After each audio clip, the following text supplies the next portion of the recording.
सबसे पहले उद्घाटन पर रार, बढ़ी तकरार।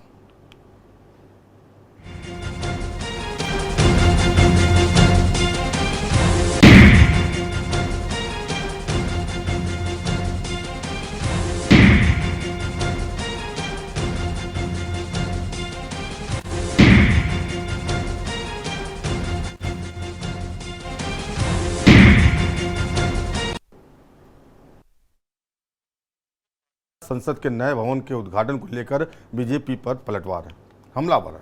विपक्षी पार्टियां उद्घाटन को लेकर जबरदस्त विरोध कर रही हैं। 19 पार्टियां उद्घाटन में शामिल नहीं होंगी।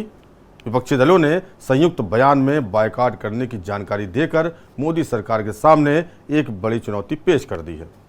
कहा गया है कि जब संसद से लोकतंत्र की आत्मा को ही खींच लिया गया हो, ऐसे में हमें नई इमारत की कोई कीमत नजर नहीं आती। राहुल गांधी और मल्लिकार्जुन खड़गे कार्यक्रम का उद्घाटन राष्ट्रपति द्रौपदी मुर्मू से करवाने की मांग कर चुके हैं। मोदी 28 मई को संसद के नए भवन का उद्घाटन करेंगे। वहीं गृहमंत्री अमित शाह ने बताया कि नए संसद भवन को 60,000 श्रम योगियों ने रिकॉर्ड समय में बनाया है, इसलिए पीएम इस मौके पर सभी श्रम योगियों का सम्मान भी करेंगे। उन्होंने ये भी कहा कि राजनीति तो चलती रहती है, हमने सबको आमंत्रित किया है, हमारी इच्छा है कि सभी इस कार्यक्रम में हिस्सा लें। देखिए खास रिपोर्ट।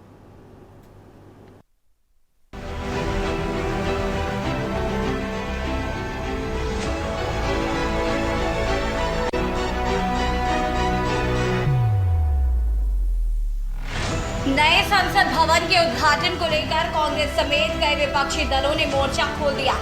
संयुक्त रूप से 19 राजनीतिक दलों ने कार्यक्रम के बहिष्कार का ऐलान कर दिया है। पीएम से उद्घाटन को लेकर रार बढ़ती जा रही है। इस मुद्दे पर बीजेपी को घेरा जा रहा है। दरअसल विपक्षी दल राष्ट्रपति से उद्घाटन करवाने के पक्ष में है। ऐसा किए जाने को राष्ट्रपति का अपमान बताया जा रहा है। वहीं उद्घाटन की तारीख पर भी सवाल खड़े किए जा रहे हैं। दरअसल जिस दिन उद्घाटन है उसी दिन सावरकर की जयंती है। बता दें कि राहुल गांधी और मल्लिकार्जुन खड़गे पहले ही कार्यक्रम का उद्घाटन राष्ट्रपति द्रौपदी मुर्मू से करवाने की मांग कर चुके हैं।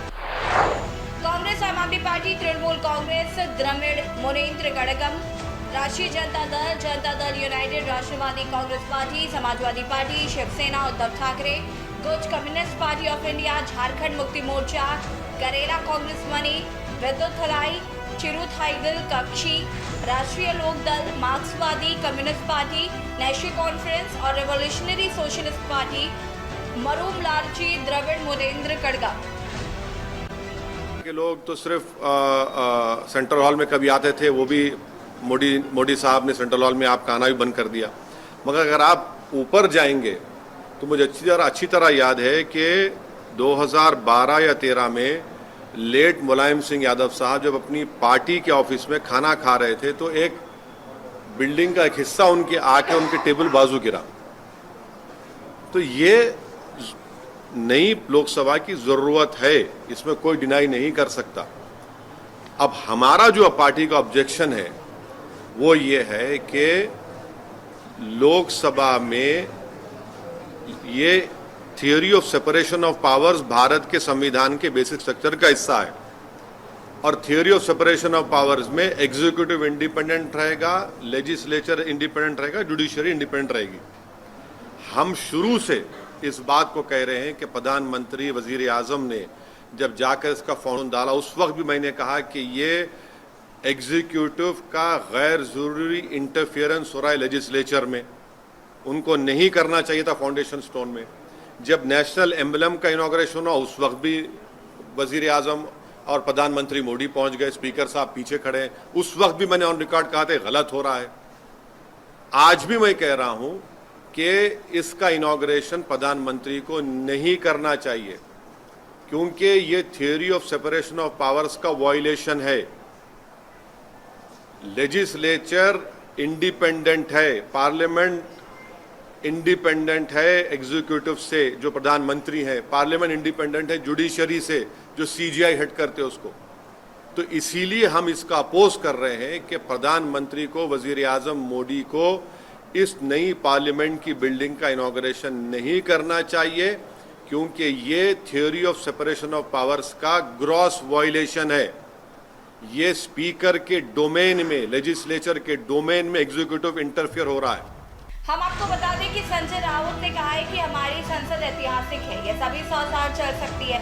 इसे बनाने में आरएसएस और भाजपा का कोई हाथ नहीं है। अब नई इमारत बनाकर उसमें शिला लगाई जाएगी। इसका उद्घाटन प्रधानमंत्री मोदी ने किया है, इसी के लिए इतना खर्चा हो रहा है। चलो ये भी ठीक है, लेकिन राष्ट्रपति जो उस देश के प्रमुख है, आदिवासी महिला है, पार्लियामेंट की कस्टोडियन है, आप उनको नहीं बुला रहे। उनके हाथों से नए संसद भवन का उद्घाटन कराना तो प्रोटोकॉल है, लेकिन आप नहीं कर रहे क्योंकि आप प्रधानमंत्री के हाथों से उद्घाटन करवाकर एक पॉलिटिकल इवेंट कर रहे हैं। इससे सभी विपक्षी पार्टियों ने तय किया कि हम इसमें नहीं जाएंगे। वहीं टीएमसी सांसद डेरेक ओब्रायन ने भी संसद की नई बिल्डिंग का राष्ट्रपति द्वारा उद्घाटन नहीं करने का उनका अपमान बताया है। ओब्रायन ने कहा कि यह भारत के दलित, आदिवासी और वंचित समाज का अपमान है। उन्होंने कहा कि संसद सिर्फ एक नई इमारत नहीं है, ये पुरानी परंपराओं, मूल्यों, मिसालों और नियमों और भारतीय लोकतंत्र की नींव है। पीएम मोदी के लिए बिल्डिंग का इनॉग्रेशन सिर्फ उनके लिए, हमारे लिए नहीं। जबकि आप नेता संजय सिंह का कहना है कि आप भी इनॉग्रेशन का बॉयकॉट करेगी क्योंकि पीएम ने राष्ट्रपति को आमंत्रित नहीं किया। सीपीआई नेता डी राजा ने भी कहा कि उनकी पार्टी उद्घाटन समारोह में शामिल नहीं होगी। सीपीआईएम ने भी इस समारोह का बहिष्कार करने की घोषणा की। कांग्रेस अध्यक्ष मल्लिकार्जुन खड़गे के मुताबिक प्रेसिडेंट देश की पहली नागरिक हैं, उनको उद्घाटन करना चाहिए। उन्होंने कहा कि ऐसा लगता है कि मोदी सरकार सिर्फ चुनावी फायदा उठाने के लिए दलित और आदिवासी समुदाय के से राष्ट्रपति बनाती है। वहीं राहुल गांधी ने अपने सोशल मीडिया हैंडल पर लिखा, संसद के नए भवन का उद्घाटन राष्ट्रपति द्रौपदी मुर्मू को ही करना चाहिए, प्रधानमंत्री को नहीं। 28 मई को हिंदुत्व विचारक विनायक दामोदर सावरकर की जयंती है। इस दिन नए संसद भवन का उद्घाटन करना राष्ट्र निर्माताओं का अपमान है। कहने का मतलब है कि इस खूबसूरत बिल्डिंग को लेकर देश में सियासत छिड़ गई। विपक्षी पीएम मोदी की आलोचना कर रहे हैं, तो वहीं केंद्रीय मंत्री हरदीप पुरी ने कांग्रेस पर हमला बोलते हुए कहा कि कांग्रेस की आदत है कि जहां नहीं होता है वहां विवाद खड़ा कर देती है। राष्ट्रपति देश के प्रमुख होते हैं तो वहीं प्रधानमंत्री सरकार के प्रमुख होते हैं। सरकार की ओर से संसद का नेतृत्व करते हैं, जिनकी नीतियां कानून के रूप में लागू होती। राष्ट्रपति किसी भी सदन के सदस्य नहीं है, जबकि पीएम है। कुछ लोगों को राजनीतिक रोटियां सेकने की आदत पड़ गई है। कहा जा रहा है कि अगस्त 1975 में तत्कालीन प्रधानमंत्री इंदिरा गांधी ने संसद एनेक्सी का उद्घाटन किया और 1987 में तत्कालीन प्रधानमंत्री राजीव गांधी ने संसद पुस्तकालय का उद्घाटन किया। कांग्रेस सरकार के मुखिया संसद का उद्घाटन कर सकते हैं, तो हमारी सरकार के प्रमुख पीएम मोदी ऐसा क्यों नहीं कर सकते? बीजेपी प्रवक्ता गौरव भाटिया ने कांग्रेस को बेकार बताते हुए कहा कि वीर सावरकर हर भारतीय की शान है। जो लोग तारीख पर सवाल उठा रहे हैं उन्हें बता दें कि वो महत्वहीन है। वीर सावरकर के चरणों की धूल के लायक भी नहीं। बिल्डिंग निर्माण का पूरा ब्यौरा। 862 करोड़ रुपए की लागत से तैयार हुआ नया संसद भवन। निर्माण में लगे 28 महीने। प्रधानमंत्री ने 10 दिसंबर 2020 को इसकी आधारशिला रखी थी। 15 जनवरी 2021 को शुरू हुआ था नए संसद भवन का निर्माण। इस बिल्डिंग को पिछले साल नवंबर में पूरा हो जाना था। सेंट्रल विस्टा प्रोजेक्ट के तहत बनी ये बिल्डिंग प्रधानमंत्री का ड्रीम प्रोजेक्ट है। पुराना संसद भवन 47,500 वर्ग मीटर में है। नई बिल्डिंग 64,500 वर्ग मीटर में बनाई गई। पुराने से नया भवन 17,000 वर्ग मीटर बड़ा है। नया संसद भवन 4 मंजिला है। इसमें 3 दरवाजे हैं, जिन्हें ज्ञान द्वार, शक्ति द्वार और कर्म द्वार नाम दिया गया है। सांसदों और वीआईपीज के लिए अलग एंट्री है। इस पर भूकंप का असर नहीं होगा। बिल्डिंग का डिजाइन एससीपी डिजाइन प्लानिंग एवं मैनेजमेंट प्राइवेट लिमिटेड ने तैयार किया। इसके आर्किटेक्ट विमल पटेल हैं। नई बिल्डिंग की खासियत, पुरानी लोकसभा में 590 लोगों के बैठने की व्यवस्था थी। नई लोकसभा में 888 सीटें और विजिटर्स गैलरी में 336 से ज्यादा लोगों के बैठने का इंतजाम है। तो नई राज्यसभा में 384 सीटें हैं और विजिटर्स गैलरी में 336 से ज्यादा लोग बैठ सकेंगे। लोकसभा में इतनी जगह होगी कि दोनों सदनों के ज्वाइंट सेशन के वक्त लोकसभा में ही 1272 से ज्यादा सांसद साथ बैठ सकेंगे।